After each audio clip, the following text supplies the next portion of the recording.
Hello दोस्तों। तो आज हम बिगिन करेंगे अपना second part of Indian after independence. Legacy of national movement. India derives its political and economic structure largely from colonial rule, but values and ideals were distinctively derived from national movement, and they still serve as political and ethical benchmarks for vast population. Indian national movement was an inclusive one, accommodating wide ideological viewpoints. Accommodating का मतलब होता है मिलनसार या मिलाकर.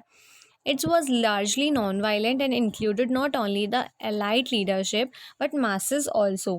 Ideas of civil liberties, democratic organization, and tolerance were inculcated during national movement.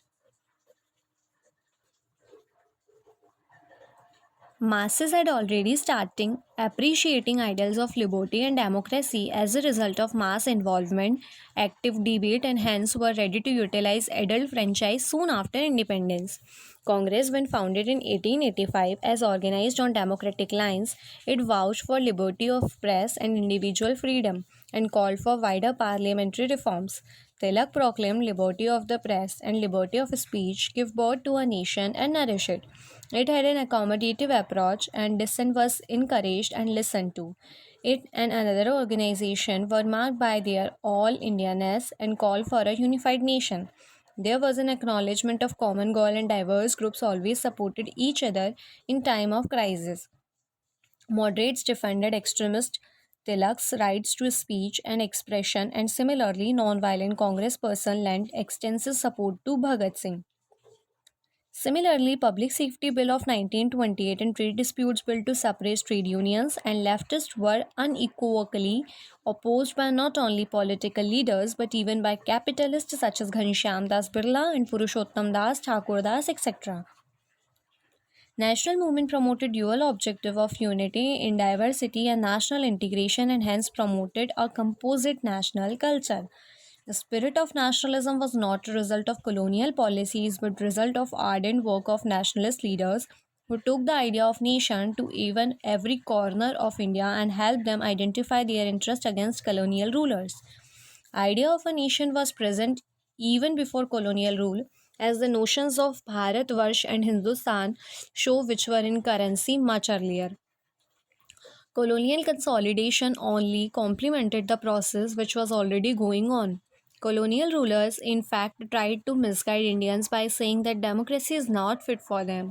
Apart from these values, national movement also projected an image of strong and self-reliant India and an antipathy to economic imperialism. Both agriculture and industry were accorded high priority. 1931 Karachi Resolution on Fundamental Rights and Economic Program was presided over by Sardar Patel and drafted by Nehru, echoed state participation in major field of economic self-reliance. Gandhi ji primarily supported cottage industry but said that he is not opposed to machines which are for the larger benefit of community and doesn't replace human labor. Agrarian reforms were identified as key focus area. Removal of poverty was also accorded next priority to uprooting of colonialism along with goal of equality irrespective of caste, religion, and gender.